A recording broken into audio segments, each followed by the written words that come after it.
重视空军官校60期头一名出业，过去捌去过美国留学，是头一批法国幻象2000偷叫的指挥官，嘛捌做过国军秘密计划大幕计划总长，捌去过中东版本来接受这个任务。来到这个毕业文，伊真好性地、好笑神，会当讲是大家心肝头的好顶诗。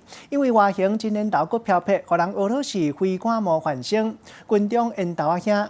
这一届不幸发生意外，是这几年来国军顺职将官内底阶级上界悬。赛飞行机技术真好。1997年，台湾第一批幻象2000战斗机的总主教官公营回国，首席的指挥官就是现任军方的头人参谋总长沈一鸣。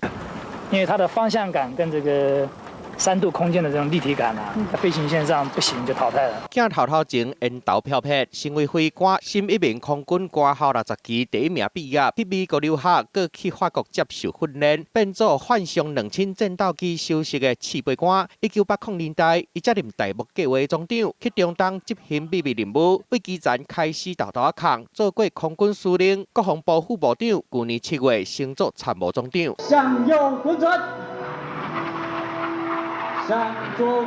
3型主力战斗机沈一鸣全部拢会晓驶。南方奥登桥为运动人这重大的现场，伊嘛拢亲身过去。我觉得他比较是有一点类似于一个书生型这样，觉得应该是一个不错的一个将领，所以我们老实说，希望能够最后有好消息。沈一鸣人真斯文，EQ 好，常在用提醒代替甲人骂，部下拢足该听的。私底下兴趣是看册甲运动。做空军司令的时阵，体能检测的成绩拢满分。过去有曾经安排媒体的到这个雷达站的这个践行啊，这也表示说这个官员愿意利用各种的机会去跟媒体交流接触。